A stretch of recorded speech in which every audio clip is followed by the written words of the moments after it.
Селемет ССБ.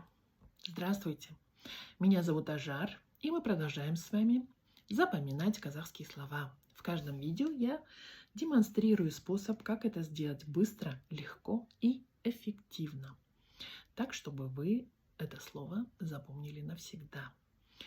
Мои видео предназначены для людей, которые разговаривают на русском языке, но хотели бы постепенно начать понимать и начать разговаривать на казахском языке. Сегодня мы будем запоминать такое слово, как сіңлі. Здесь вот смотрите. Черточка с точкой, черточка с точкой. Оно звучит как не и, не е, а сіңлі. Вот это н вот с таким хвостиком, оно чуть-чуть отличается от обычной н. Оно вот так звучит. Н это н, а вот эта буква звучит как н. Чуть-чуть у французов, по-моему, есть такое произношение. Как бы чуть-чуть к небу, язык к небу. Сіңлі. Ага. Сіңлі – это сестренка для женщины. Для мужчины сестренка – это другое слово. Поэтому сіңлі – это когда младшая сестра или сестренка для женщины. Сіңлі. Здесь произношение, если у вас сложности будут с произношением именно данного слова, вы можете загуглить произношение этого слова и прям потренироваться, попроизносить, и у вас все получится. Сіңлі. Не сіңлі, а сіңлі. Ну, загуглите, попроизносите, потренируйтесь, и у вас, думаю, все нормально будет. Я подобрала вот такую картинку. Здесь вот две сестры, вот эта старшая, вот эта младшая. Вот младшая для старшей будет сіңлі. Ага. Старшая для младшей будет, как мы уже прошли, әпке. Ну, снова-таки, для того, чтобы не было путаницы, я говорю, что я демонстрирую слова, которые приняты у нас в Восточном Казахстане. В других регионах Казахстана, может быть, это чуть-чуть иначе звучит. Но без проблем, я не против. Я демонстрирую так, как я привыкла говорить.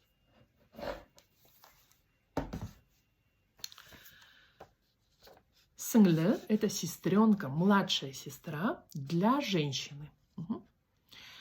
Значит, теперь, как обычно, мы составляем русские предложения, подставляем вместо понятия сестренка для женщины слово сіңлі.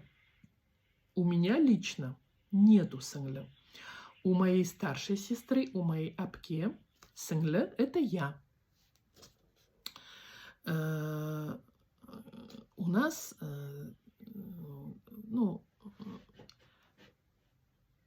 отношения между әпке и сіңлі, то есть между моей сестрой и мной, очень теплые отношения. Обычно сіңлі находится под неким покровительством у своей старшей сестры, у своей әпке. Почему? Потому что старшая сестра уже более взрослая, более опытная, она уже больше увидела жизнь, и она может подсказать своей сіңлі какие-то вещи по жизни, то есть что-то из своего опыта, что-то из своих знаний она может уже подсказать. Сіңлі должна проявлять какое-то уважение. Но когда я была сіңлі в детстве, это был кошмар. Я ее била. Извиняюсь. Ну, била, да. У нас были и драки, у нас были и схватки, у нас были всякое разное у нас было, да. Но не знаю, может от этого, может не от этого. Но сейчас я очень сильно люблю свою әпке. Я думаю, что моя сестра очень любит свою сіңлі, то есть меня.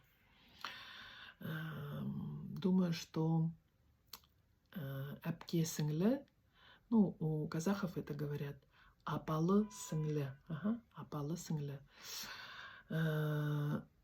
У них очень теплые отношения. У них очень теплые отношения, потому что они обе девочки, они растут в одной семье, у них общее хозяйство, у них общие родственники, у них общие родители, у них общий отец-мать. Вот. И я думаю, что они прям, ну, очень-очень близкие. Ну, по крайней мере, у нас так в семье. Вот.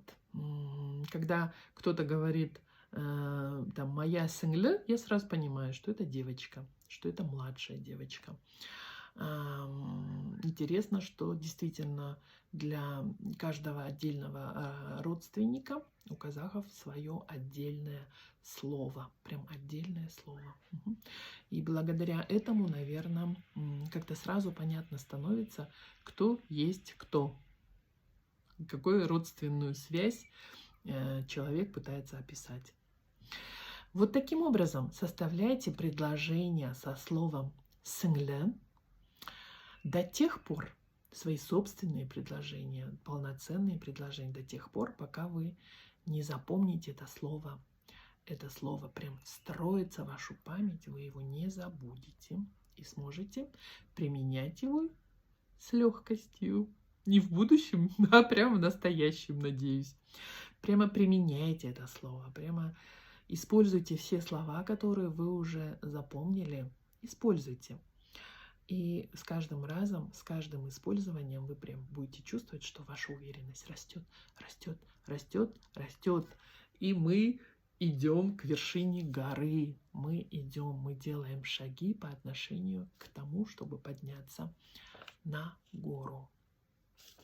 Спасибо вам большое за то, что вы смотрите мои видео, за то, что делитесь моим видео, за то, что ставите лайки моим видео, за то, что пишите комментарии. Очень хорошие комментарии, очень приятные комментарии. Спасибо вам большое. Задавайте вопросы, если вам что-то непонятно. Я с удовольствием отвечу на них. Пишите о всех своих победах, достижениях, что в вашей жизни изменилось с тех пор, как вы начали смотреть мои видео и запоминать казахские слова. Жду ваших комментариев. Сау болыңыз. До свидания.